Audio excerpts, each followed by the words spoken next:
Abega wange wano Ly'eddwalio erya Children's Surgical Hospital Entebbe erikakasiddwa mu butongole ekitongole ky'ebyobulamu okuddukanya emirimu gyalyo nga liyita mu kujjanjaba abaana gamba ng'okubalongoosa. Nabwire Irene ono nga mupoliisi mu bitundu by'Entebbe y'omu ku abo be tusanze ku ddwaliro lino ne mutabani we Obote Cedric Onyayi ng'amuleese okulongoosebwa. Nabwire atutegeezezza nga mutabani we bw'amaze ebbanga ng'agugulana n'ekirwadde kya aniya w'obusajja wabula nga kati essuubi limweyongedde. Kuba natandika okiraba nga mwezi gumu bwe namutwala ensamizi ku Dr. Mbat Memorial ne bamukebera ne bamukola scan kati ba doctor ne bangamba for the time being ngira mu amoxicillin syrup ne mu amoxicillin syrup ekintu ne kibulira ddala completely naye bwe yali aweze emyezi 9 bwe naddamu okukiraba ne muzaayo by then twali mbine bya covid biki. Agamba abasawo bafaayo nnyo ku balwadde mu ddwaliro lino era nga mutabani we agenda kulongoosebwa olunaku olwaleero. So far sirina buzibu bwe nabadde kusanga kwanda buli kimu kitambula bulungi. Yes, bisaba tumonitalinga omwana wajja ne bamukeberako gwe batyo. Wano abakungu okuva mu minisitule y'ebyobulamu bwe basinzidde ne bakakasanga eddwaliro lino bwe lyetegese okuwa abaana obujjanjabi obwetaagisa. Ne already batandise dde okulongoosa batandise dde okufuna abaana.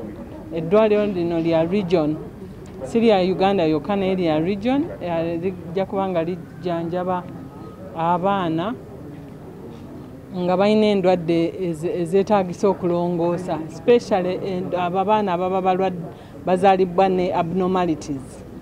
As Ministry of Health, to ensure that everything is functioning as was agreed in the collaboration.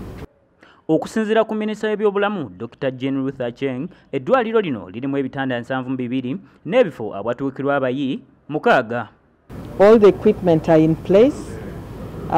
Recruitment of health workers is ongoing and others are already available and working. Surgery has begun and today alone they have seen 17 patients. Bano bagamba eddwaliro lino lituukaganye n'omutindo era nga ligenda kuba entabiro y'amawanga ga Africa mu kujjanjaba abaana. N'abalaba n'ava ebweru oba Sudan oba Tanzania oba Rwanda oba Burundi bonna abanajja wano bajja kufuna obuweereza bwa bwereere. So kyetugamba nti eddwaliro lya region. Oluvannyuma lw'okulambula eddwaliro lino bakakasizza nga bwe lyetegese okujjanjaba era nga mu butongole ligenda kuggulwawo Pulezidenti Museveni mu mwezi gw'Omukaaga. Kinajjukirwa nti mu mwaka gwa 2017 gavumenti ya Uganda ng'eri wamu ne bannakyewa batandika omulimu gw'okuzimba eddwaliro lino n'ekigendererwa eky'okuyamba ku baana balina obuzibu obutali bumu nga mwotwalidde n'abo abeetaaga okulongoosebwa.